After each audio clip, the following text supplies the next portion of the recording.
Yo, what's the deal, everybody? Back with another video, man. Learning day by day. Trying to get my patience down as well. And that's major key for me, right? Let me put my hat on.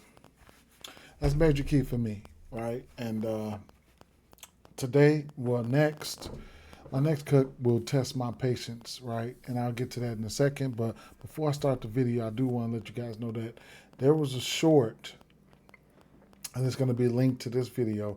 It's going to show you how big, 20 pounds of rib tips are, and then you can kind of like get a gauge. That's if you don't know, right? Some people don't know, how many rib tips come on the box and stuff like that. I didn't know because this is my first time, and then and to alleviate some of that, I did a short and to help folks out in that area, right? So I counted out the rib tips and things like that, and it'll give you an idea of what you're looking like when you're trying to buy X amount of pounds of rib tips. So I will pause it and I'll do a little bit of explanation down the line of what things happen, but let me go ahead and hit the play button right now. Bang. We're here today with some rib tips, right? I cooked them a while back. I don't know when the last time. Look at the birds. They on the way, right? Check them out. They try to find out where it's happening at.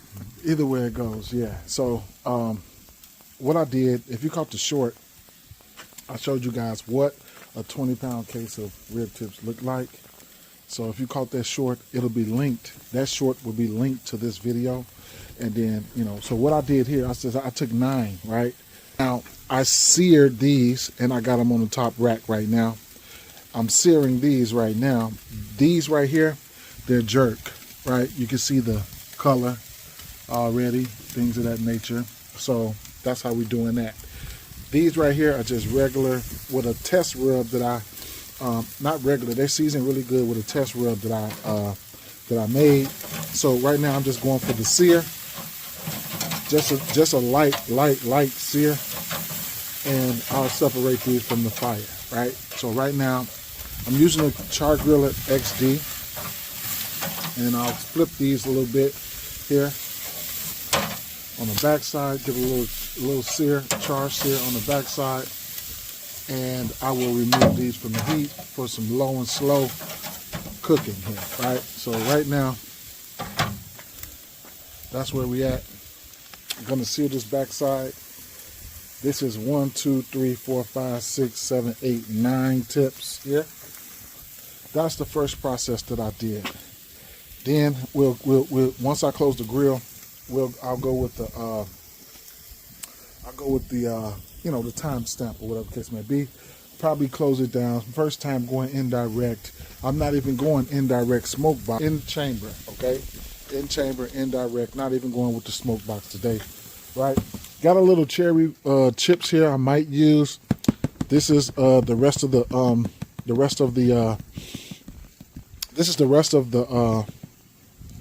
rib tips here. Might finish them off tomorrow. What it is, go Bears. Yeah, go Bears, right? At the end of the day. So I'll be right back in about an hour and show you how things are looking. So yesterday I did this. This was my birthday. Now prior to yesterday was my birthday, and the Bears versus Packers, big time heated rivalry. Chicago got here, so on my birthday I had to get out there and make it do what it do, right? So prior to me cooking the ribs, I was out there about 6:30 a.m. and it was dark and it was raining, and then it went from raining to snow, right? From rain to snow, but prior to that, I had cooked around 30 pounds of chicken, and I ran those like 15 pounds a piece and just got it on out the way like that. Then I came back with these ribs that I'm doing right now. So at this point, I'll just go and then I'll explain. But right now, that's what I want. And then I'm just going to pull these back here and line these up just like so, right? So since we seared the backside, I don't even got to look at the backside. I just need to move them from one side to the other and let them go ahead and roll out, right? Like Ludacris, right? Oops, my finger is in the way. Yeah, so bang, bang, bang, bang, right? Put together some type of rub, and I'll put together some type of spritz here. And when I foil these, I'll have some type of, I'm thinking about how I want to do it. But when I foil these, right now though, I'm going this route. When I foil these, I'll come up with a different type, like a honey jerk for these when I foil these. And I'll probably come up with maybe not a honey jerk, maybe a honey barbecue when I foil these, right? So we're going to go. We're going to let it roll. This is my first time. Got any suggestions on how I'm doing this, if I'm doing it right or whatever the case may be. But, different stroke for different folks. We got plenty of time to learn. All right. I'll be back. Come out here to check my temps. I'm sitting at about 400 right now after about 20 minutes.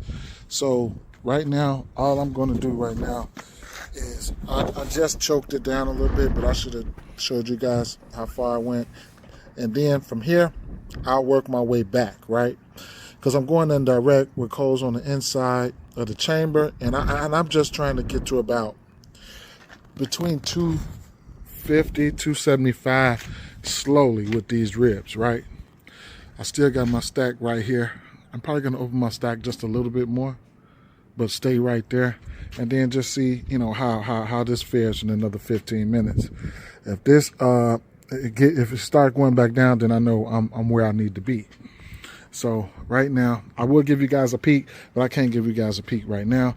I'll come back and give you guys a peek in about another 30 minutes. Okay, maybe the hour mark. I'll come back in the hour mark. Okay. Yo, I forgot.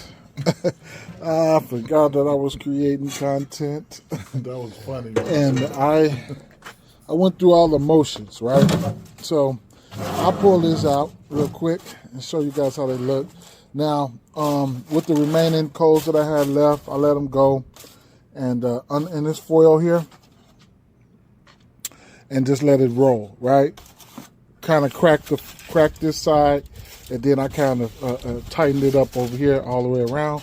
Now I'm just going for the open, right? So this is the shot, and that's how they're looking right now, right? Probably went for about 2.5, close to 3 hours, flipping, turning, offset. You can see we got some really, really nice color going on right there. I put it on a rack with a little water in the rack, spritzed them a little bit along the ride. This is where we at right now with them, okay? So, right now, today's my birthday. We getting ready to grill. My boy back there, he ready, he looking, he's smiling, he getting it busy, right? So, peace out, guys, man. Until next time, I'll do another. So, like I said, at this time, I did kind of like forget, right?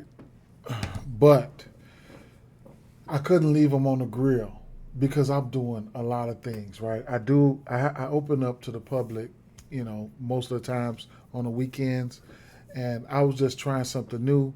But what I ended up having to do was I had to finish them out in the oven because I'm dealing with chicken and I'm preparing things, stuff like that. So I had to finish those out in the oven to keep me from running back and forth outside because I was in the house. Like I said, I had actually ended up taking a small nap and then just getting right to it. By this time, I was getting ready to start cutting chicken and prepping my food for my customers and things like that. A couple cater orders because it was a big day yesterday, and I was doing all this on my birthday. So I kind of had a lot of things on my mind and got sidetracked. But that was only half of the box. The box I ended up coming out with, I did 10 pounds, and I ended up coming out with about 19 of those little slabs right there in a 20-pound box of rib tips. So the next slab, so these right here, when they got done, I don't know if you guys can see this cursor. You're gonna have a bone in there, like on the big side right here. So what you want to see that bone peek out, right? So these right here are about half of the way done. I probably went about 2.5 hours on these, and then I probably let them go for about another 2 hours in the oven, covered. As like I said, as you see that rack down there, and I was using the spritz. My spritz I had, um, with my spritz I had soy sauce, oil. I used a little vegetable oil, soy sauce, and vinegar. It didn't look good, but I'm testing things, right? And I shook it up, really really good. And every time I got ready to use it, I made sure I shook it up because all the oils and stuff like that, it didn't really mix as far as color wise. But I spritzed some and I got it right. So and then that's actually they were still moist as you can see. And then, like I said, at the bottom of the pan, I put water down there with a little oil down in that water, and you can see the oil. You can see the oil water mix. But like I said, then I went straight to the oven. So when I took them out the oven, after I think about 2 hours, that bone had just like popped out like in each one, and you could just pull that bone right off if you wanted to, or you could just cut right straight through them. My next video, and then I didn't really even need any season, any sauce or anything to go with these. Though they were just delicious, right, coming right out of the oven, right out of the off the grill. Now the little tails and stuff, the squiggly tails, I ate those off the grill. I ain't gonna lie, I smacked them. They were so good. Um, on the short, I did have a little riblets, some rib tips. I'll edit that video and I'll put it in, and you in that video will link it, and you'll be able to see the rib tips that I had. But I passed them out to most of my customers, and then the next cook is going to be 10 times better, right? I went my first two videos, one or two videos, I was going direct grilling. Then here I went indirect in the chamber. Now next I'll be going. I went indirect coals in the chamber. Next, I I love the charcoal flavor, but I have to try my smoke box. I've never cooked in a smoke box before. This next time I'm gonna have to do it, and I'm gonna have to have the patience, right? I'm figuring if I do at least 10 pounds of ribs, that's probably gonna be a 5 hour cook at minimum, maybe less, who knows? But I'm probably gonna go a 5 hour cook. So shout out to um, J Maggie 9940. He put me up on this channel. His name is Tony Tones Barbecue, and he was he. I don't know if I'm going to do it, but it did kind of inspire me to go the coals in the smoke box route. I want to really want to try that, but I did go out and buy some hickory chunks today. So this will be the very first time that I'll be using wood. Okay, and I'm pretty excited. I don't know what the results are going to be. It's just me personally with that Chicago rib tip feel. I'm just pretty much addicted to the Kingsfords. I haven't tried B&B. I haven't tried anything of that nature, but I'm really addicted to those. But I got to expand my horizon, and while I'm expanding my horizon, I'm going to start with these hickory chunks. Right? I'm not going to overdo it. I'm going to walk my way into it, and then we're going to see what's going to happen. So stay tuned for the next video. Don't forget to catch the short. And if you want to see how many ribs are in the box, in the 20-pound box, and then we'll work with things from there. I appreciate all your support. All the feedback is welcome. I am a beginner, and I'm looking to grow with the channel, grow with you all. You guys are the pros. I'm trying to get there. At the end of the day, peace.